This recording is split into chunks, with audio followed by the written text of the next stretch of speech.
नमस्कार, आप देख रहे हैं राइट इंडिया प्लस। मौजूद हैं हम इस वक्त बदरपुर विधानसभा के जैतपुर इलाके में और अब बातचीत करने के लिए हमारे साथ मौजूद हैं वीरेंद्र महाराज जी, जो कि बीजेपी के नेता हैं। इन्होंने अपने राजनीतिक की करियर की शुरुआत जैतपुर के वार्ड से शुरू करी थी, मंडल से शुरू की थी और आज जो है जिले तक पहुंच गए हैं। जिले के जिला मंत्री अभी मौजूदा समय में हैं दक्षिण दिल्ली भाजपा के, तो इनसे बातचीत करेंगे राजनीतिक मुद्दों को लेकर और वार्ड की कुछ समस्याओं को लेकर। सर, सबसे पहले स्वागत आपका। आपका भी बहुत बहुत स्वागत महेंद्र जी, बहुत बहुत धन्यवाद।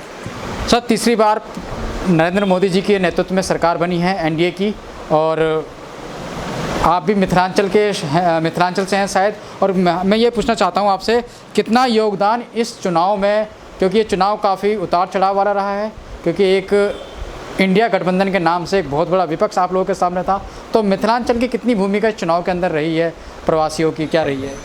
देखिए, मिथिलांचल के जो लोग हैं उन्होंने बहुत ही भरपूर मात्रा में मोदी जी की जो गठबंधन थी, जो एनडीए का गठबंधन था, उस गठबंधन को मिथिलांचल के लोग कहीं ना कहीं कोई कसर नहीं छोड़ा। सभी सीटों को जिता करके मिथिलांचल के लोगों ने एनडीए की सरकार बनाने में और मोदी जी की तीसरी बार सरकार बनाने में अहम रोल अदा किया है। सर, जैसे कि मिथिलांचल के लोगों ने आपने कहा कि बढ़ चढ़कर हिस्सा लिया और सरकार बनाने में एक अहम योगदान है, तो मिथिलांचल के लोगों में से ही जैसे मोदी जी की कैबिनेट बनी है, तो मिथिलांचल के कितने लोगों को उसमें सम्मिलित किया गया? जैसे कि बहुत सारे ब्राह्मण चेहरे भी मिथिलांचल में हैं और बीजेपी के पास भी मजबूत धुरंधर ब्राह्मण चेहरे हैं मिथिलांचल के, तो कितने लोगों को उसमें उनके कैबिनेट में मंत्री पद मिले हैं, क्या कहेंगे? देखिए, कहीं ना कहीं मोदी जी की जो तीसरी कार्यकाल की सरकार बनी है, इसमें मिथिलांचल के जिस प्रकार से लोगों ने अपना भूमिका निभाया, उसमें मैं कहूँ तो दरभंगा के सांसद श्रीमान गोपाल जी ठाकुर, जो विभिन्न पदों पर भारतीय जनता पार्टी के पदों पर रहे, एमएलए रहे और संगठन में विभिन्न दायित्व पर रहे और दूसरी बार के वे सांसद भी चुने गए हैं, बहुत भारी मतों से सांसद चुन करके आए हैं। तो कहीं ना कहीं लोगों के, मिथिलांचल के लोगों के मन में ये जिज्ञासा थी कि इस बार मोदी जी के तीसरी कार्यकाल में दरभंगा के सांसद माननीय गोपाल जी ठाकुर जी को कैबिनेट में ज़रूर भागीदारी मिलेगी। लेकिन कहीं ना कहीं इस बात के लिए मिथिलांचल के लोग इस बात से बिल्कुल ही अपने आप को कहीं ना कहीं कमज़ोर महसूस किए कि कोई ब्राह्मण चेहरा मिथिलांचल में, जैसे गोपाल जी ठाकुर जैसा एक दमदार नेता दरभंगा के सांसद हैं, उनको कहीं ना कहीं भागीदारी नहीं मिली, जिसके कारण लोगों में कहीं ना कहीं ये अछूता रह गया कि ब्राह्मण, मिथिलांचल के ब्राह्मण अपने आप को थोड़ा सा ये महसूस कर रहा है कि हमको मौका मिलना चाहिए था। और कम से कम गोपाल जी ठाकुर जैसे लोग, जिन्होंने सारी ज़िंदगी भाजपा के लिए अपनी ज़िंदगी खपा दी है, पार्टी ने उनको दो बार सांसद के लिए मौका दिया, जनता ने जिता करके भेजा, लेकिन उनको कहीं ना कहीं कैबिनेट में उनकी भागीदारी होनी चाहिए थी। दरभंगा से जैसे कि आपने बताया कि गोपाल ठाकुर जी जो हैं दूसरी बार सांसद बने हैं बीजेपी के, तो किस तरह का उनका चुनाव रहा? जरा गोपाल जी के बारे में थोड़ा बताइए हमारे दर्शकों को। देखिए, गोपाल जी ठाकुर के बारे में अगर मैं कहूँ तो वो जिस प्रकार से चुनाव लड़ रहे थे, उनको कहीं ना कहीं लालू यादव के पार्टी के जो लोग थे, जो इंडिया गठबंधन के लोग थे, उनको चारों तरफ से लोगों ने घेर रखा था। लेकिन गोपाल जी ठाकुर ही ऐसे शख्स थे जिन्होंने वहाँ, उतनी बहुत बड़ी मुस्लिम तादाद है उस दरभंगा क्षेत्र में, और इतनी बड़ी मुस्लिम तादाद रहते हुए भी उन्होंने ना सिर्फ खुद को जीता है, बल्कि दूसरे क्षेत्र में भी ब्राह्मण बहुल जो क्षेत्र है, जो चाहे वो मधुबनी रहा हो, चाहे वो समस्तीपुर रहा हो और चाहे वो अन्य भी सीतामढ़ी रहा हो, इन सभी क्षेत्रों में गोपाल जी ठाकुर के ब्राह्मणत्व के कारण, ब्राह्मण होने के नाते उनके प्रभाव से भी लोगों ने एनडीए के प्रत्याशी को बेहतर मार्जिन से जिता करके भेजा। गोपाल जी खुद भी जीते और बाहर के भी जो दूसरे लोकसभा के जो हमारे एनडीए के साथी थे, वो भी मजबूती के साथ जीत करके आए। तो मिथिलांचल तो निश्चित तौर पर वहाँ से सभी अपने प्रत्याशी, एनडीए के जितने भी प्रत्याशी से सभी को जिता करके भेजा।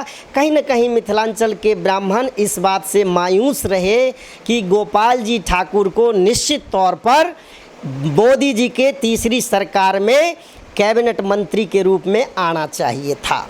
अच्छा वीरेंद्र महाराज जी, अब बात करते हैं तो रहे हमारे राष्ट्रीय स्तर पे जो हमने राजनीति को लेकर बातचीत करी। अब थोड़ा अगर हम जैतपुर वार्ड की बात करें तो यहाँ पर आम आदमी पार्टी के पार्षद हैं जिनको तकरीबन 2 से 3 साल होने वाले हैं और उनके कार्यकाल में काफ़ी सवाल उनके सफाई व्यवस्था का उठाए जाते हैं। आपके द्वारा भी उठाए गए थे कि सफाई व्यवस्था नहीं होती।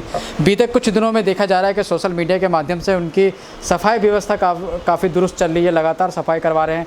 अभी 2 दिन पहले भी, कल परसों भी उन्होंने जेसीबी से भी सफाई व्यवस्था कराई है। तो अब तो ये शिकायतें आपकी ख़त्म हो गई कि पार्षद काम नहीं कर रहे आम आदमी पार्टी के? देखिए, बात तो वही है, ढाक की 3 पात वाली बात है।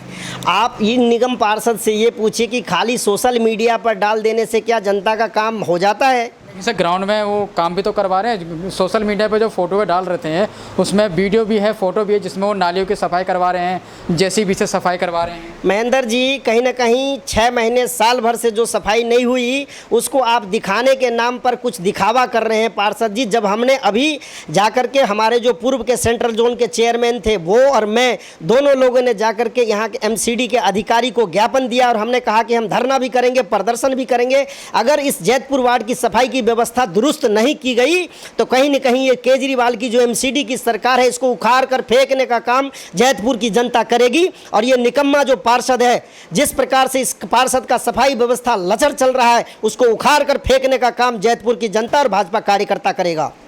जो पुलिया हैं, जो पुरानी पुलिया हैं, पुलिया नीची होने के कारण सफाई व्यवस्था में बाधा उत्पन्न होती है, ऐसा आरोप पार्षद प्रतिनिधि का भी है। तो ये तो विधायक जी के अधीन है जो पुलिया हैं।